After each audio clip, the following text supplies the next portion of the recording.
अस्सलाम वालेकुम, welcome back. हम हसन साजिद और हम डिस्कस करने जा रहे हैं CS 101, इसका मॉड्यूल नंबर 29। इसके अंदर हम डिस्कस करेंगे डेटा कंप्रेशन की डिफरेंट टेक्निक्स को। डेटा कंप्रेशन टेक्निक्स क्या आती हैं कि जेनेरिकली जो डेटा की कंप्रेशन की टेक्निक्स होती है उसको हम दो कैटेगरीज के अंदर डिवाइड कर देते हैं, lossless compression and lossy compression. ठीक है, लॉसलेस का मतलब है कि चीज लूज नहीं होती, एक चीज आपका लॉस नहीं होता, और लॉसी का मतलब है लॉस हो जाता है। किस तरह से होते हैं वो हम डिस्कस करते हैं। Lossless schemes are those that do not lose information in the compression process, कि जब वो कंप्रेशन कर रही होती है, चीजों को कंप्रेस किया जा रहा होता है, तो ये अपनी इंफॉर्मेशन को लूज नहीं करते। For example zip file format है, सोर्स कोड है, टेक्स्ट डॉक्यूमेंट्स है, एग्जीक्यूटेबल प्रोग्राम्स है। सो ये वो कंप्रेशन की टेक्निक्स हैं कि जिसके अंदर आपका ये वो एग्जांपल्स हैं कि जहां पर आपका डेटा लॉस नहीं होता। लॉसी टेक्निक्स क्या होती हैं? Lossy schemes are those that may lead to the loss of the information.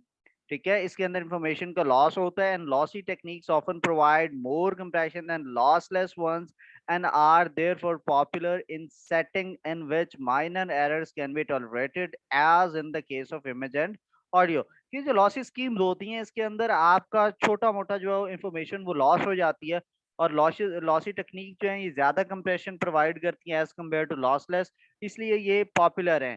ठीक है, कहाँ पॉपुलर हैं? एक ऐसी सेटिंग्स के अंदर ये पॉपुलर हैं जहां पे माइनर एरर्स टॉलरेट किए जा सकती हैं। इमेज या ऑडियो के केस के अंदर छोटी मोटी चीज ऊपर नीचे हो भी जाए क्वालिटी, तो आप कहते हैं दैट्स फाइन।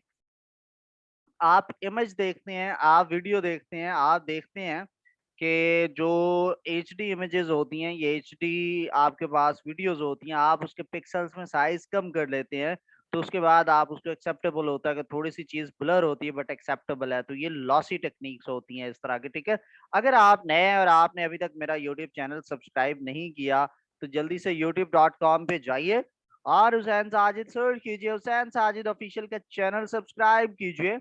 और इसके अलावा अगर आप फेसबुक यूजर हैं तो same user name Hussain Sajid official के साथ यहाँ पर भी मुझे जो मेरा पेज है इसको लाजमी फॉलो कीजिए पेज को।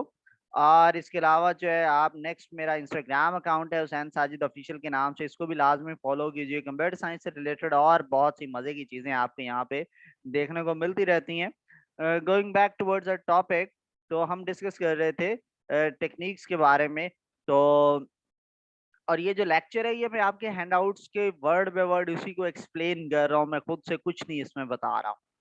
रन लेंथ एनकोडिंग होती है, ये एक ऐसा केस है जहाँ डेटा कंप्रेस होता है long sequence of the same value. तो कंप्रेशन टेक्निक को हम रन लेंथ एनकोडिंग कहती है, यानी जब आपके पास लॉन्ग एक सीक्वेंस हो सिमिलर वैल्यूज का, तो ऐसे केस के अंदर जो हम टेक्निक यूज करते हैं उसको रन लेंथ एनकोडिंग का नाम देते हैं। सो द कंप्रेश इसके अंदर क्या होता है, और ये लॉसलेस मेथड होता है और ये बहुत पॉपुलर है। ठीक है, it is a process of replacing sequence of identical data elements with the code indicating the element that is repeated and number of times it occurs in the same sequence।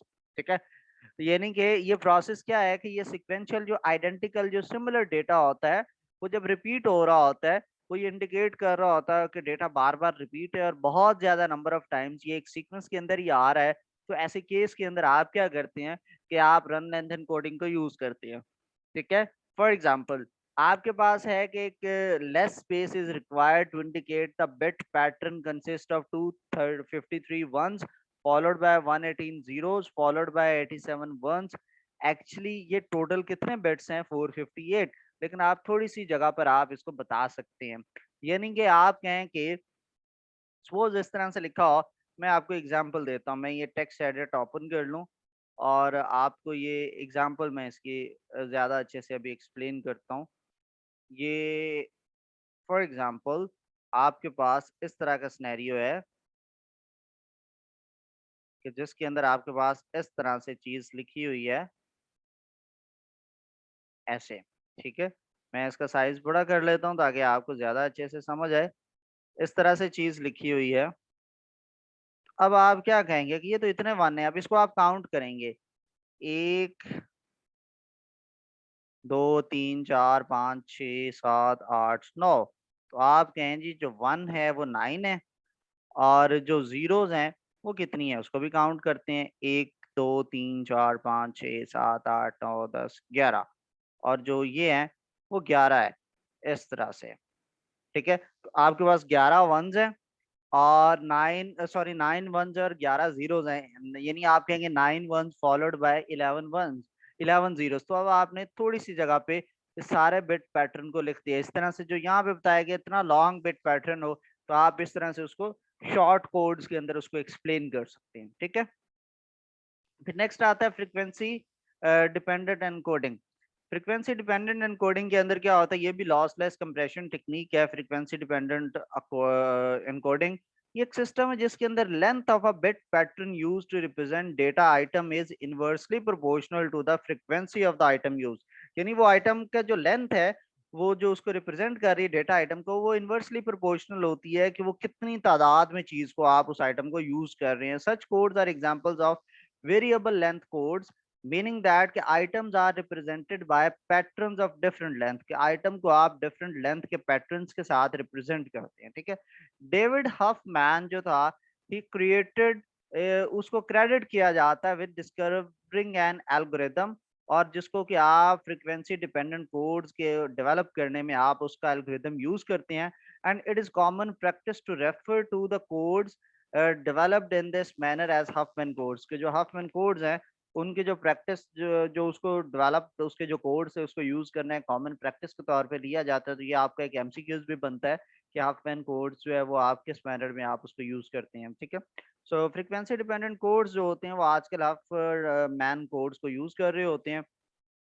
For example के frequency dependent encoding, consider a task of encoded English language text. आप एक English language text है उसको आप encode करने का task आपके पास है, उसको हम कंसीडर करते हैं उस एग्जाम्पल को। सो इंग्लिश लैंग्वेज के अंदर जो लेटर्स हैं E T A L, they are used most frequently as compare to G Q X. ठीक है, so when constructing a code for text English language, space can be saved by using short bit pattern to represent the former length and longer bit pattern to represent the later ones। यानी पहले आप जो smaller patterns हैं उनको ले लें और फिर जो बिगर पैटर्न्स आते हैं आप उनको ले लें, तो आप उसको इस अंदाज में आप उसको कंप्रेस करते हैं। ठीक है, यानी कि आप कहते हैं कि जी आप सपोज एक जगह पर गए हैं जहाँ पे कोई ऑर्डर लग रहा है। मैं एग्जांपल्स दूंगा कि आप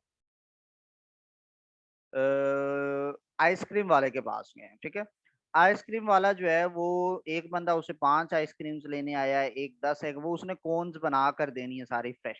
और एक आया कि जी मुझे 100 कोन्स चाहिए, और कोई 2-3 वाले 4-5 लोग खड़े हैं और 100 वाला एक ही है, तो वो क्या करेगा, यार अगर मैं पहले 100 वाले को कोन्स देना शुरू कर देता हूँ तो तकरीबन आधा घंटा लग जाना है, बाकी लोगों को आधा घंटा वेट करना पड़ेगा, जबकि उनको 1 या 2 कोन चाहिए। तो वो उनको जो जिनको कम कोन्स चाहिए उनको वो पहले प्रेफर करेगा, दूसरों को बाद में। तो ये क्या है, आपकी जो कह लें कि वो इनवर्सली प्रोपोर्शनल इस तरह से है कि उसकी फ्रीक्वेंसी और उसका जो यूज था। ठीक है, सो नेक्स्ट हमारे पास आता है रिलेटिव एनकोडिंग। कुछ केसेस आते हैं जहां stream of data can be compressed consist of units, each unit differ only slightly from the preceding one, के जो एक यूनिट है वो अपने नेक्स्ट या प्रीवियस से थोड़ा सा डिफरेंस होता है। ऐसे को हम रिलेटिव एनकोडिंग कहते हैं। An example would be consecutive frame of motion pictures. जो कंसेक्टिव फ्रेम है मोशन पिक्चर्स के, वो सारे एक दूसरे से सिमिलर होते हैं, माइनर माइनर सा उसके अंदर चेंज होता है। अगर आपको पता है कि एक वीडियो कैसे बनती है, तो वो मल्टीपल इमेजेस होते हैं, उनको वो एक साथ प्ले करते हैं और आपको लगता है कि जी वो उन्होंने ऐसा वो मूव कर रहा है, लेकिन एक्चुअल में वो मूव नहीं कर रहा होता। In this cases technique using relative encoding, जिसको कि आप डिफरेंशियल एनकोडिंग का नाम भी देते हैं, ये बड़ी हेल्पफुल होती हैं आपके पास।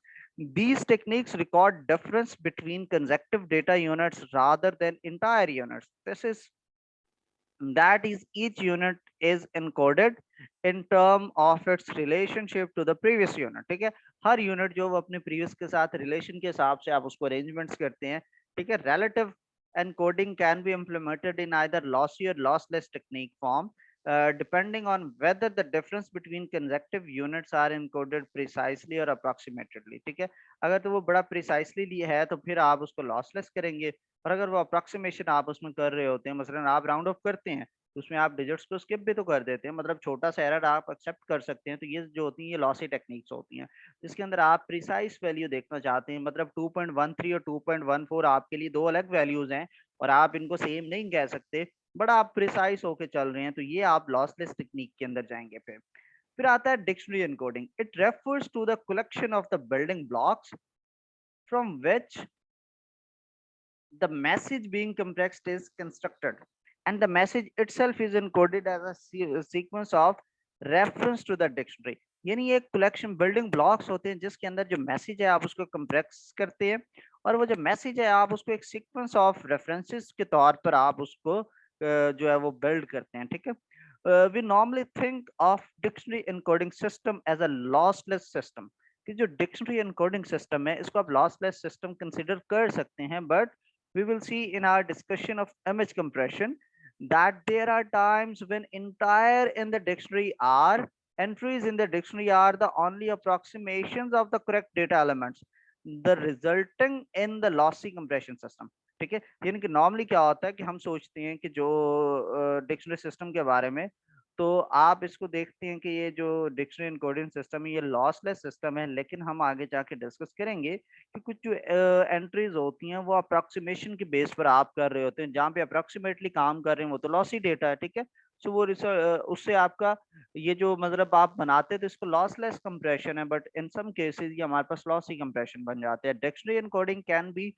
used by word processor to compress text document because the dictionary already contained these processors for the purpose of spell checking and make excellent compression dictionaries। ठीक है, आप complex dictionaries जो होती हैं वो आप बना रहे होते हैं कि मसलन जो हम इसकी बात करें अगर वर्ड की, तो अप्रोक्सीमेटली को 50 मिलियन वर्ड्स है जो ये 3.5 मिलियन में आई गेस उसको ये एनकोड कर रहा होता है। अगर आपने अभी तक अगेन मुझे इंस्टाग्राम पे फॉलो नहीं किया तो जल्दी से इंस्टाग्राम पे मुझे फॉलो कीजिए, और अगर आपने मुझे जो है वो फेसबुक पे भी पेज मेरा लाइक नहीं किया तो इसको भी लाइक कीजिए, और यूट्यूब का चैनल सब्सक्राइब करना मत भूलिएगा।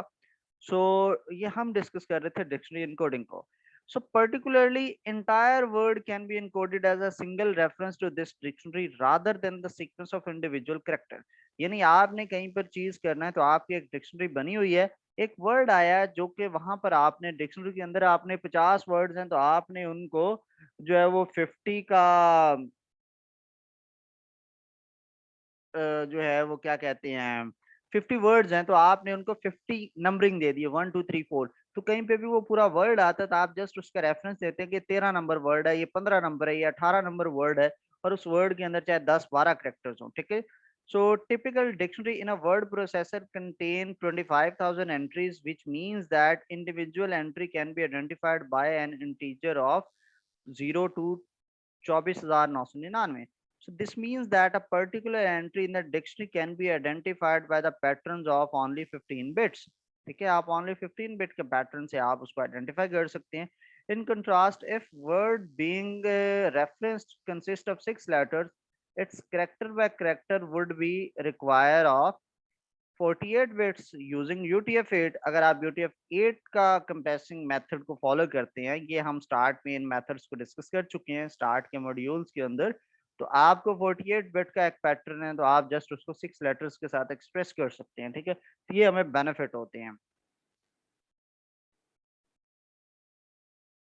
ठीक है, अडेप्टिव डिक्शनरी एनकोडिंग इसका अपडेटेड वर्जन होता है थोड़ा सा डिक्शनरी एनकोडिंग का। A variation of dictionary encoding is adaptive dictionary encoding and also known as a dynamic dictionary encoding। ठीक है, ये adaptive dictionary encoding जो होती है ये डिक्शनरी होती है जो कि अलाउ करती है change during the encoding process. जब आप चल प्रोसेस कर रहे होते हैं मिडल में आपको चेंज करने का अलाउ करती है। इसका जो पॉपुलर एग्जांपल है वो है लैम्पव, लैम्पल, जिव, वेलिश, LZW, लैम्पल, जिव, वेलिश एनकोडिंग, जो कि बाद में जो कि नेम्ड जो दिया गया था Abraham लैम्पल।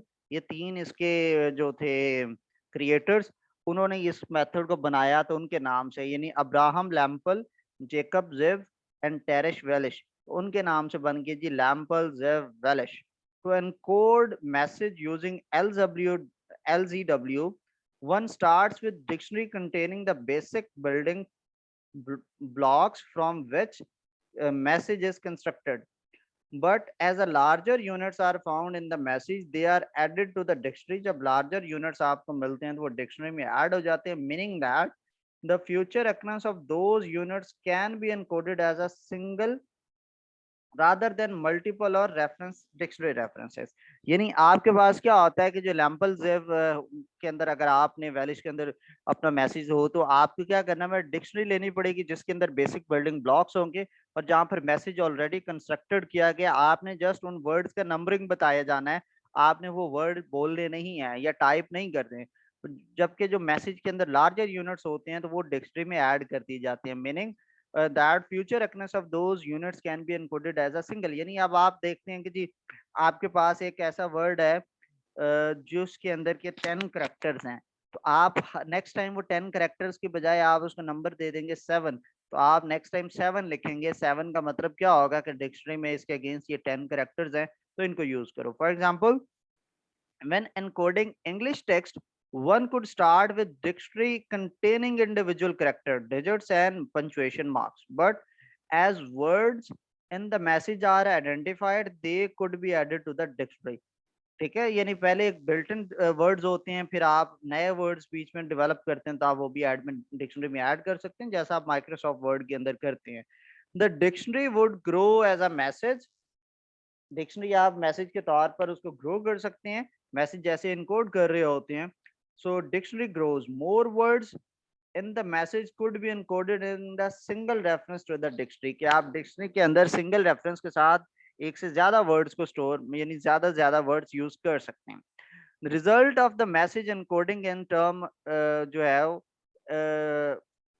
the result would be a message encoded in term of a large dictionary uh, is that is unique to with a particular message, but this large dictionary would not have to be present to decode the message, only original small dictionary would be needed। यानी आपको large dictionaries की जरूरत नहीं होती जब आप इस तरह से काम कर रहे होते हैं, ठीक है।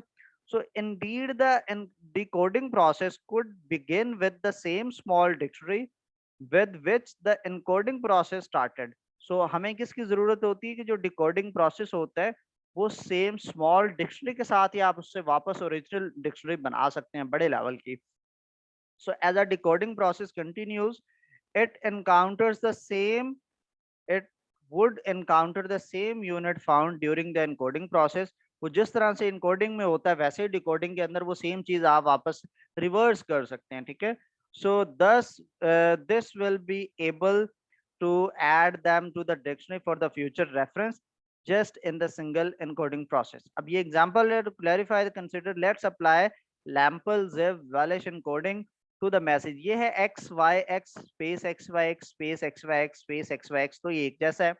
तो जब आप इसको सेव करेंगे तो इसमें 3 एंट्रीज हैं, पहला एक्स है, दूसरा वाई और तीसरी स्पेस है, starting with the dictionary with 3 entries. First is X, second is Y and third is a space. तो हम कहेंगे कि ये एक्स है, ये वाई है, तो आप इनको नंबरिंग दे देंगे, एक्स को 1 दे दी, वाई को 2 दे दी, स्पेस को 3 दे दी। तो अब आप एक्स वाई एक्स का मतलब क्या है, 1 2 1, क्योंकि एक्स रिपीट हुआ है ना, तो आपने उसको क्या कोड दिया हुआ है 1 का। So which means that the messing started with the pattern consisting of the first dictionary entry followed by the second and followed by the first। तो इसके बाद क्या है, the space is produced 1 2 1। अब ये 4 करेक्टर बनेंगे, 1 2 1 और फिर स्पेस आता है उसकी जगह पे 3 आ गया, तो पहले 4 करेक्टर आपने इस तरह से कर दिए, ठीक है। So but having reached a space we know that preceding string of the character form a word। हमें वैसे पता है कि जैसे ही स्पेस आती है स्पेस के बाद जो पैटर्न आता है वो एक न्यू वर्ड होता है, ठीक है। तो हम क्या करेंगे, आसानी के लिए हम उस वर्ड को एक नंबर दे देते हैं एज अ 4th एंट्री। ये पहले वाले 4 करेक्टर आ गए, फिर एक्स वाई एक्स जो है इसको आप नंबर 4 का नाम दे दें। तो अब आप इसको क्या करेंगे, 1 2 1 का मतलब है एक्स वाई एक्स, 3 का मतलब है स्पेस, उसके बाद अगेन एक्स वाई एक्स है तो आपने उसकी जगह 4 लिख दिया, फिर स्पेस है तो 3 लिख दिया, फिर एक्स वाई एक्स है तो 4 लिख दिया, फिर स्पेस है तो 3 लिख दिया, फिर एक्स वाई एक्स है तो 4 लिख दिया। अब यहाँ पे करेक्टर थे 1 2 3 4, और ये 1 2 3 4, 4 थी 12 और बीच में 3, 15 करेक्टर्स हैं। यहाँ पे कितने, 1 2 3 4 5 6 7 8 9, 15 करेक्टर्स को आपने 9 करेक्टर के अंदर सेव कर दिए। जब आप इसको डिकोड करने जाएंगे आपको इतना पता है, 1 का मतलब एक्स है, 2 का मतलब वाई है, 3 का मतलब स्पेस है, 4 का मतलब एक्स वाई एक्स है। तो आपको जब ये पैटर्न गिवन होगा तो आप अगेन उसको डिकोड कर सकते हैं, ठीक है। So if we were now asked to decode this message starting with the original 3 entry dictionary, we would begin by decoding the initial 1 2 1 3 का मतलब क्या है कि x by x followed by a space, क्योंकि एंड पे 3 है तो इसका मतलब बाद में स्पेस है। At that point we could recognize that the string x by x form a word and add it to the dictionary as a fourth entry, ठीक है। तो just we did during the encoding process.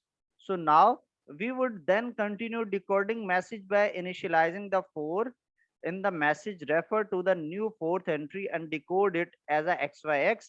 तो ये हमारे पास जो था 1 2 3, 1 to 1 का मतलब एक्स वाई एक्स और 3 का मतलब स्पेस है। उसके बाद है हमारे पास 4 की जगह पे एक्स वाई एक्स आ गया और फिर 3 की जगह स्पेस, और इस तरह से हमने इस मैसेज को डिकोड कर दिया। आई होप आपको बड़े अच्छे से समझ आया होगा। यहाँ पे हर स्लाइड के लेफ्ट में मेरा व्हाट्सएप नंबर मेंशन है। आपकी कोई भी क्यूरी हो तो आप यहाँ पे मुझे मैसेज कर सकते हैं। आपके CS 101 का व्हाट्सएप ग्रुप बना हुआ है, आप वहां पर भी ऐड होना चाहते हैं तो मुझे व्हाट्सएप पे मैसेज कर दीजिएगा, मैं आपको ग्रुप के अंदर ऐड कर दूंगा। आपका कोई भी क्वेश्चन हो तो आप वहां पे पूछ सकते हैं। अपना ढेर सारा ख्याल रखिएगा। अल्लाह हाफिज।